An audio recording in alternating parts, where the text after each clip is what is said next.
Entonces, si continuamos con la clasificación de los términos básicos de anatomía, algunos de ellos, ¿se acuerdan que hablábamos de la clasificación de la anatomía regional por parte de Keith Moore, que nos decía que el cuerpo se divide también en capas, desde la más externa, que es la piel, hasta la más interna, que puede ser el hueso o la cavidad?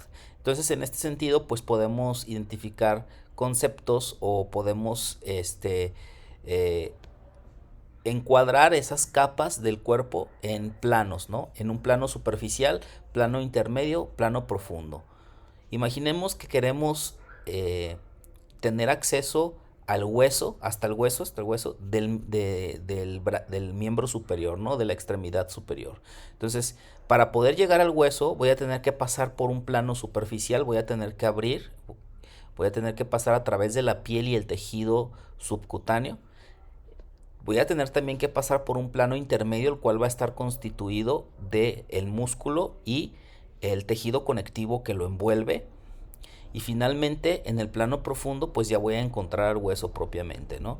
Si yo estuviera en la cavidad abdominal, obviamente ahí vamos a tener a los intestinos y pues la mayoría de los órganos del aparato digestivo. Para llegar a la cavidad abdominal tendría que pasar también por piel, por el tejido subcutáneo. En el plano intermedio también tendría que pasar a través de los músculos propios del abdomen, y para llegar al plano profundo, en donde estarán los órganos abdominales propiamente dichos.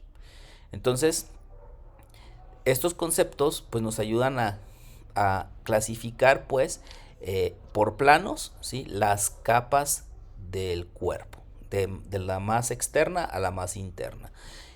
Tenemos también otros dos conceptos eh, que también son relativos a la posición del órgano, ¿no? Por ejemplo, la capa más, cuando decimos externo o externa, ¿sí? Refiriéndonos a un órgano o cavidad, quiere decir que el órgano tiene una parte central, ¿sí? Una parte medular, por así decirlo. Entonces, esa es la parte más interna del órgano. La capa más externa del órgano será lo que queda descubierto a simple vista, ¿sí? Y la capa más externa, por ejemplo, de una cavidad será la primera capa que exalta la vista de esa cavidad. Mientras tanto, el término interno hace referencia a lo contrario, ¿no? Términos de lateralidad. Aquí las estructuras anatómicas, miren, tenemos estructuras anatómicas pares y tenemos estructuras anatómicas impares. Si se fijan, usamos mucho el término estructura anatómica. La estructura anatómica es un término que se va a utilizar invariablemente para referirnos a cualquier parte del cuerpo, ¿sí? Entonces, si queremos hablar de un órgano, sí podemos decir el órgano fulanito de tal es una estructura anatómica que se encuentra ubicada en, etcétera, ¿no? Si queremos hablar de la ubicación de, no sé, de algún músculo en particular, lo mismo, ¿sí? El músculo fulanito de tal es una estructura anatómica que se encuentra en, que sirve para, etcétera.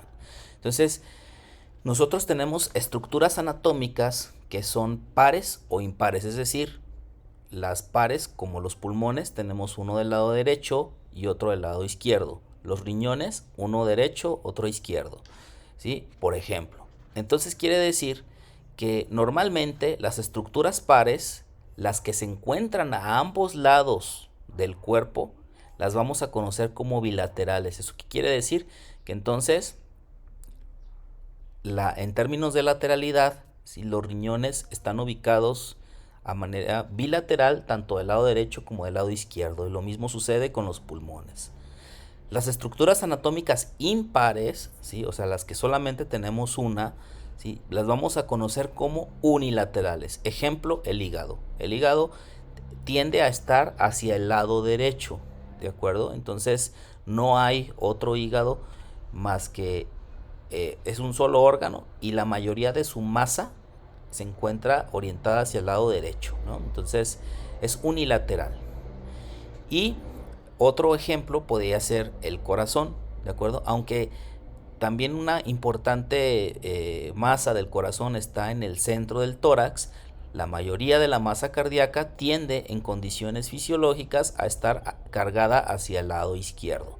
Entonces, por esa razón es impar, pero a su vez también es unilateral porque tiende nada más a estar hacia un solo lado del cuerpo, hacia el lado derecho o hacia el lado izquierdo, ¿sí? Otro ejemplo de estructuras anatómicas bilaterales son las extremidades. Tenemos dos extremidades superiores y dos extremidades superiores. Cada una de ellas, o sea, tenemos una superior derecha, una superior izquierda, una inferior derecha y una inferior izquierda. Por lo tanto, son bilaterales.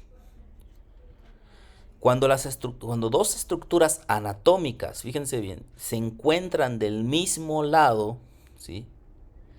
Esto es, acuérdense que podemos dividir el cuerpo humano como si trazáramos una línea imaginaria justo a la mitad del cuerpo, desde arriba hasta la planta de los pies, ¿sí? O sea, desde la frente pasamos por toda la mitad del cuerpo y entonces esa es la línea media, ¿de acuerdo?